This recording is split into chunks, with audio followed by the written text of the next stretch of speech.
Now this was a Saturday. Tiger in the President's Cup, the Heisman, Army, Navy, wild finishes in college hoops and the NBA, plus UFC 245 from Vegas. I'm Noah Kozlov. This is CBS Sports HQ, and I'm not just here to lay out the agenda. Let's get after it. We go to the Octagon. Kamaru Usman and Colby Covington, the UFC welterweight championship. John Mayers, I don't think anyone's listening to Your Body is a Wonderland to get hyped for this fight. Chaos 10-1 in his UFC career. The Nigerian Nightmare looking to make his first defense of his belt. Round one, both fighters exchanging in the pocket. Some power punches landed. Trading jabs in round two. This was a good fight. Round three, Usman shakes him up. Broke his jaw there. Post-fight said, didn't know he broke his jaw. Ooh!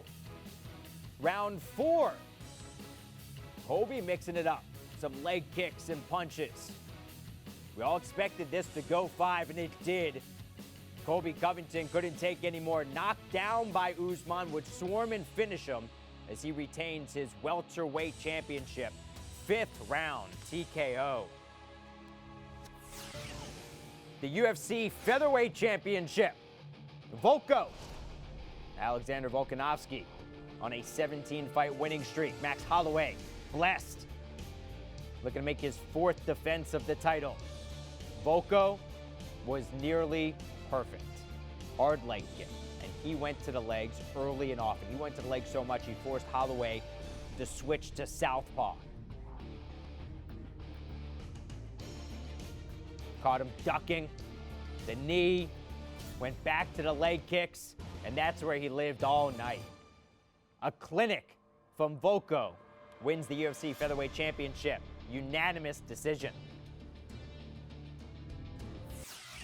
Go to the Women's Bantamweight Championship, the rematch from 13.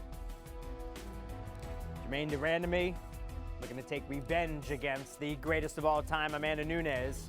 Lioness looking to make her 5th defense of the Bantamweight title, and she controlled it early. Some heavy shots in round one. How about round two? De Randamie. Oh, look out. The flying knee, and then follows up with some shots. Nunes took a few in the chin. Round four, Nunes. Oh, slips the jab, gets the takedown. It's where she would control most of the round. And in round 5, more of the same. Controlling the fight, using the ground game as she retains her bantamweight title via unanimous decision. She is the greatest of all time. So we saw some good ones.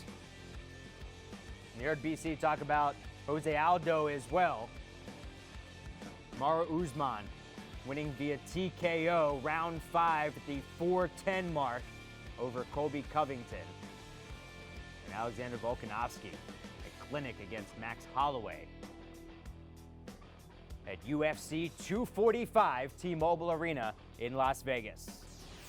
Let's head out to T-Mobile Arena in Vegas. Brian Campbell is there, the host of the State of Combat podcast on CBS Sports. All things in the ring. BC, let's start with what we just saw going 5 with Usman and Covington. That was some fight.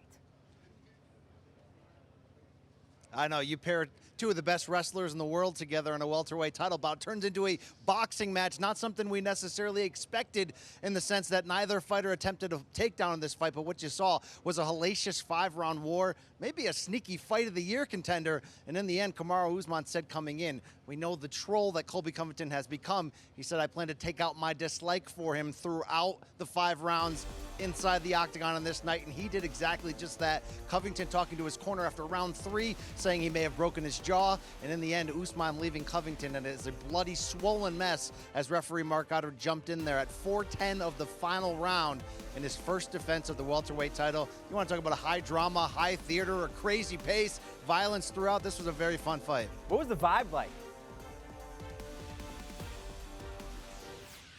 Look, Colby Covington is not a loved fighter. This is a persona and a character that he's brought on, so there's been plenty of emotion and so much bad blood between these two guys. You really saw the one-upmanship between them throughout this fight, trying to land those power shots. A lot of these punches were landing clean throughout, and really trying to be the one who can back up the claims they made coming in that almost forget the wrestling, which is ultimately what happened, that this is going to come down to one trying to knock out the other.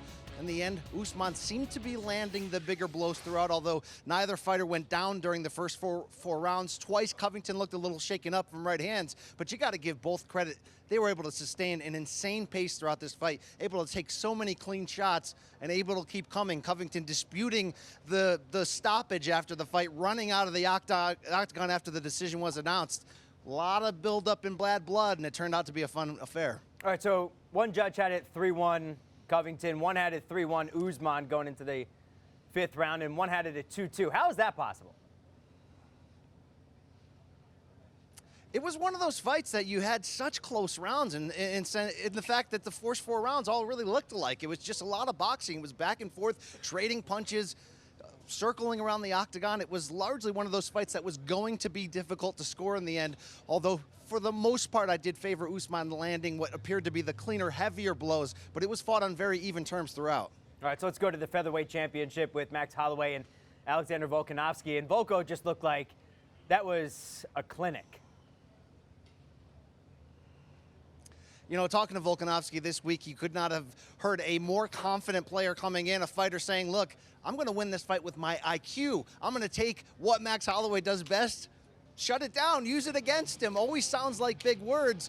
Then you look at what Holloway has done, 14 consecutive wins at featherweight entering this fight, yet Volkanovski backed it up in such an impressive clinical way. It was a close fight, it was a competitive fight, but he spent at least 4 of those 5 rounds just really muting and taking away the jab that Holloway uses so well to control distance, set up his punches. This was a very, very smart effort throughout and a tough effort from Alexander Volkanovski to claim the decision 5-0 on one of the 3 judges' scorecards. It just showed you how clinical that effort was for him. Very technical, landed the hard shots when he needed to.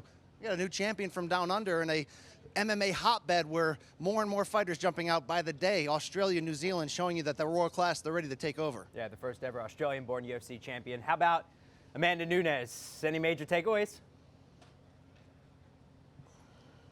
Very interesting fight. Nunes is the greatest of all time, like we always talk about coming in, and she certainly looked dominant using her wrestling throughout, but she got a very game performance from Germaine De Randamie in this rematch. In fact, if you're looking for big moments in the fight, De Randamie had most of them. She was able to defensively in toughness and hold up in these tough situations in which she was taken down, but each time the fight would go back to the feet, she would land something big. She had a near submission late in that fight as well.